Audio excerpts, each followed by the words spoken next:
राम राम जी।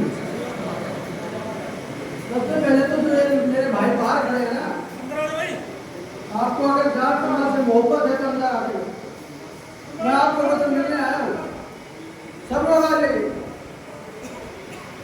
हमारे यहाँ एक पार्टी के नेता, नाम तो मैं नहीं लूंगा, वो ऐसा कहते हैं कि जो कार्यक्रम में अंदर नहीं आके बैठेगा वो भी बहुगा भाई। तो सब लोग आ जाओ भाई। इस बेहद शानदार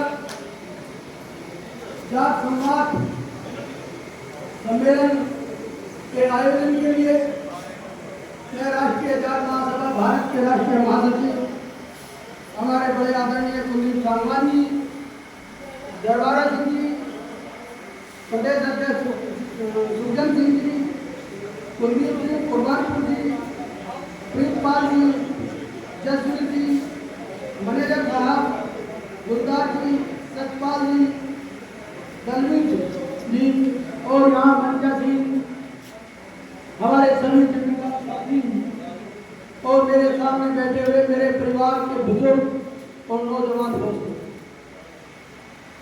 मैं यहाँ इस सम्मेलन के लिए आप लोगों को बधाई देता हूँ और आभारी हूँ। 3 साल पहले आपके इस राष्ट्रीय जाट महासभा भारत का गठन आदरणीय कुलदीप सांगवान जी को साथ लेके हम लोगों ने किया। मैंने तो कई बार निवेदन किया कि कुलदीप जी मैं अम्बाड़ा आना चाहता हूँ, लेकिन परिस्थितियां कभी हमारी अनुकूल नहीं रही और कभी कुलदीप।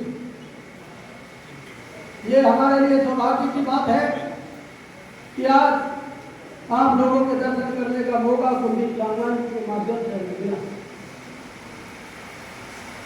और यहाँ स्टेज पर जब हम लोग पहुंचे और ये पगड़ी आप लोगों ने हमारे सिर पे पहनाई, तो हमारे बुजुर्गों निसंदेह ये पगड़ी ये कपड़े का एक सूत का धागा नहीं है, ये एक बोझ है। और ये बोझ जिस तरीके से आज आपने अपने बच्चे के सिर पे रखा है, मैं आप लोगों को विश्वास दिलाता हूँ कि आप इस सांस तक इसकी जिम्मेदारी निभाने का काम करेंगे। सम्मानित साथियों, मैं यहाँ पे भाषण देने नहीं आया। यहाँ मैं आप लोगों के बीच में कुछ पारिवारिक बातें कहना चाहता हूँ। आप लोगों के मन में भी आया होगा जब राष्ट्रीय जाट महासभा भारत के लोग आपको निमंत्रण देने गए होंगे कि राष्ट्रीय जाट महासभा की संवाद बैठक है, तो आपने भी सोचा होगा कि एक और नया संगठन। ये सच्चाई है कि देश में बहुत सारे जाट संगठन, जिस तरीके से आजकल किसान संगठनों की बात देश में आई है, जाट संगठन भी बहुत है। लेकिन मैं आप लोगों से पूछना चाहता हूं सम्मानित बुजुर्गों कि पहली किसी भी जाट महासभा का कोई एक कार्यकर्ता है, पदाधिकारी आपके बीच में गांव में जाने का काम करता है, कोई आपके दुख सुख में कभी आया है? आपके बेटे ने 25 साल सक्रिय राजनीति करने के बाद यह महसूस किया कि जाट समाज आज लावारिस होकर अपने घर बैठा है। राजनीतिक पार्टी आपकी बात करना नहीं चाहती, किसान संगठन भी आज जाट के मुद्दे पर बोलना नहीं चाहते। तो जब आपके मुद्दे आएंगे, आपकी समस्याएं आएंगी, तो उनको कहने का काम कौन करेगा? इसलिए इस संगठन का गठन हुआ। हमने कुलदीप सांगवान जी ने और हमारे साथियों ने तय किया कि राष्ट्रीय जाट महासभा भारत समाज के आखिरी पायदान पे जो गांव में हमारा सबसे कमजोर भाई है,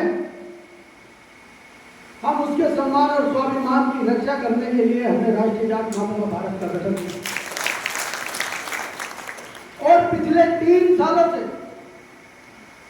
लगातार कुलदीप सांगवान जी और यहाँ की पूरी प्रदेश कमेटी इस बात की गवाह है कि हमने बड़े राजनीतिक मुद्दों पर चाहे हम लोग खड़े हुए या नहीं हुए, लेकिन कहीं हमारे भाई का सम्मान खराब हुआ हो तो सबसे पहले आपके बेटे ने, आपके भाई ने आपको उनका काम।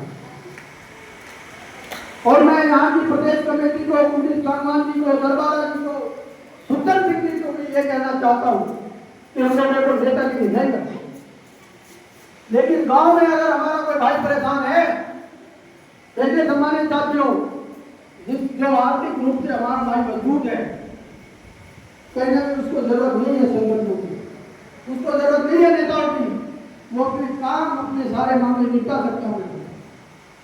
लेकिन एक भाई जो आर्थिक रूप से कमजोर है और अगर उसके सम्मान और स्वाभिमान पे आ जाती है तो उस टाइम वो आप लोगों की तरफ देखता है कि मेरे समाज के भाई मेरे सम्मान को बचाने के लिए खड़े होंगे। इसलिए मैं आपसे कहता हूँ कुलदीप सांगवान जी कि आप लोग एक मजबूत टीम सब लोगों को साथ लेके बनाओ और गांव आखिरी छोर पर रहने वाले अपने भाई के सम्मान को सुरक्षित करने की लड़ाई। सम्मानित साथियों, मुद्दे बहुत हम लोगों ने एक पहल की है कि हम सरदार भगत सिंह जी जो कि शहीद आजम है और हमारे युवाओं के और हम सब के अध्यक्ष है, उनको आज तक इस देश की सरकारों में से कोई भी सरकार नहीं हो उनको शहीद का दर्जा अधिकारी कोर्ट पर देने का काम नहीं किया। हमने भारत सरकार से मांग की आप शहीद आजम को अधिकारी रूप से शहीद का दर्जा और भारत भवन देने का काम। और मैं यहाँ अम्बाला के मंच के लिए भारत सरकार से मांग करता हूँ कि किसानों को समस्या को, क्योंकि जब लाल किसान और प्रधानमंत्री को भारत रत्न दिया जा सकता है तो किसानों के सबसे बड़े नेता हमारे किसान देवीलाल जी को भी भारत रत्न सम्मान मिले। सम्मानित बुजुर्गों साथियों, जहां तक किसान आंदोलन की बात है, अपनी रणजीत सिंह डल्लेवाल जी बहुत लंबा आंदोलन कर चुके। हम सरकारों से इस मंच के माध्यम से ये भी निवेदन करेंगे कि जब तक आप इस देश में ये जमीन में खेती में किसान सुरक्षित है तब तक इस देश में चौधरी चरण सिंह जी कहा करते थे कि देश की खुशहाली का रास्ता खेत और खलिहान से होकर मिलेगा। लेकिन हमारे बुजुर्गों ने यह भी कहा था कि बच्चों इन सैनिकों की सरकारों को गाँव में मत घुसने देना, लेकिन गलती हमें कर रहे कि हमने इन सैनिकों को गाँव में घुसा दिया और इन्होंने सबसे पहला जो वार किया वो खेती किसानी में करने का। और कहीं ना कहीं हमारी भूल का नतीजा है कि हरियाणा जैसे प्रदेश में जहां हम बहुतायत में हैं वहां के लोग दो बार सरकार बनाने का काम है। आज हमारी भूल का नतीजा है कि हरियाणा में न मुख्यमंत्री जाट है न कैबिनेट मंत्री जाट है। इससे ज्यादा दुर्भाग्य की बात हमारे लिए हो। हमारे साथियों बुजुर्गों, मैं तो फिर आप लोगों से यही निवेदन करूंगा कि एकजुटता बहुत बड़ी ताकत है और जहां भी राष्ट्रीय जाट महासभा भारत, क्योंकि मैंने पहले भी कहा राजनीतिक बात करने नहीं आए हैं, न हमें राजनीति करनी। हम अपने परिवार की मजबूती, हम अपने परिवार की एकता और अखंडता चाहते हैं और उस एकता और अखंडता को हम अपने बुजुर्गों के बिना नहीं ला। आप लोगों का आशीर्वाद रहेगा तो आपके बच्चे निश्चित आपके बताए हुए रास्ते पर चलने का काम करेंगे। जहां तक अमित परवीन ने कहा कि रिश्ते कर लो, एक भेदभाव तो है। हरियाणा के जाट में, उत्तर प्रदेश के जाट में, पंजाब के जाट में कहीं ना कहीं लोगों ने बीच होने का काम कर दिया कि हम क्षेत्रवाद में निपटने का काम करें। हमारे साथियों, हम एक मां के पुत्र हैं, हमें क्षेत्र से कोई मतलब नहीं है। मैं तो कहता हूँ अगर जाट पाकिस्तान और अफगानिस्तान में भी है तो वो जाट है हमारा भाई। इस धारणा को हमें मजबूत करना पड़ेगा। इसके साथ ही मैं अपनी वाणी को विराम देता हूँ और क्योंकि ने खाने की व्यवस्था करवाई, टाइम भी हो गया, लेकिन आप लोगों से दो नारे लगाने पाऊंगा और उम्मीद करूंगा कि अम्बाला शहर में कम से कम यहाँ के प्रशासन को, यहाँ लोगों को पता चले कि आप लोग निकलते हुए बात यहाँ करते ताऊ मेरे आपसे भाइयों का हाथ ही